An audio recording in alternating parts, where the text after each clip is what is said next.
আমাদের দেশে ক্রিকেট ফুটবলের জনপ্রিয়তা তুলনামূলকভাবে বেশি হলেও এদেশের তরুণদের কাছে ব্যাডমিন্টন একটি জনপ্রিয় মৌসুমী খেলা।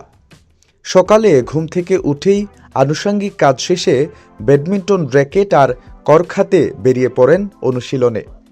সকাল গড়িয়ে দুপুর, দুপুর গড়িয়ে সন্ধ্যা নিরলসভাবে চলতে থাকে র্যাকেট আর শাটল কর্কের টুংটাং আওয়াজ।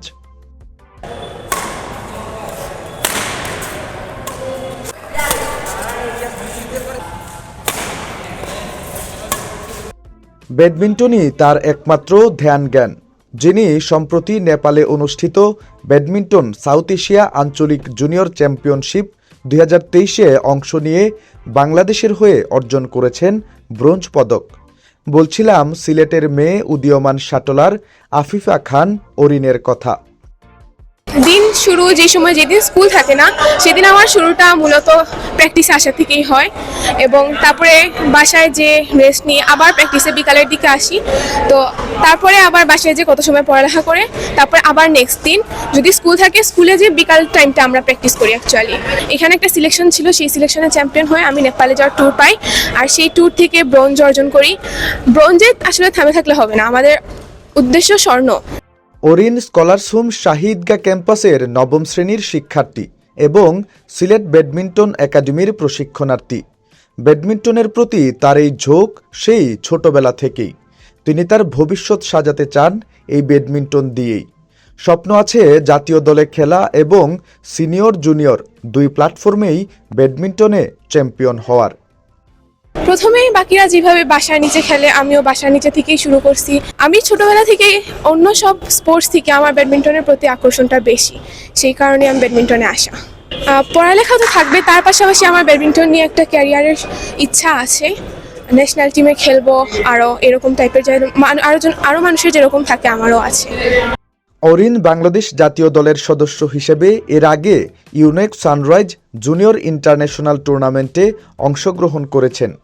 জাতীয় পর্যায়ে 50তম বাংলাদেশ জাতীয় স্কুল প্রতিযোগিতায় সিলেট ও চট্টগ্রাম অঞ্চল রানার আপ, 51তম জাতীয় স্কুল প্রতিযোগিতায় সিলেট ও চট্টগ্রাম অঞ্চল চ্যাম্পিয়ন ও জাতীয় পর্যায়ে তৃতীয় হয়েছেন অরিন। 2022 সালের শেখ রাসেল জাতীয় স্কুল ব্যাডমিন্টন প্রতিযোগিতায় রানার আপ সহ এমন বহু অর্জন রয়েছে তার ঝুলিতে।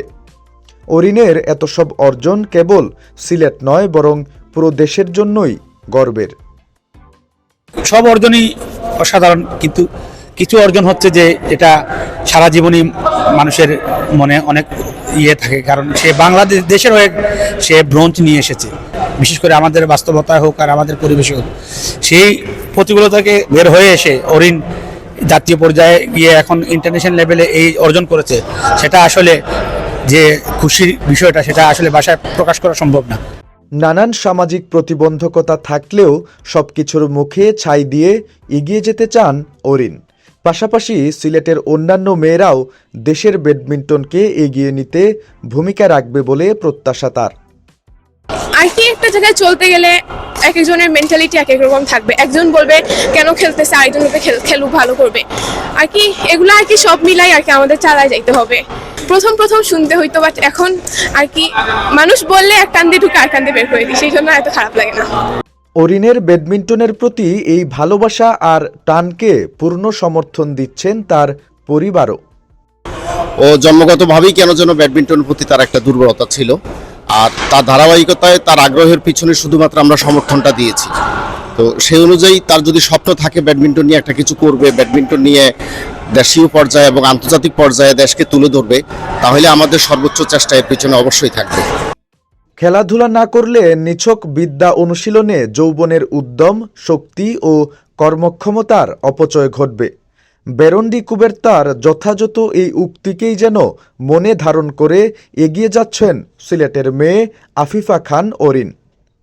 নিবেন্দু তালুকদার, সিলেট ভিউ, সিলেট।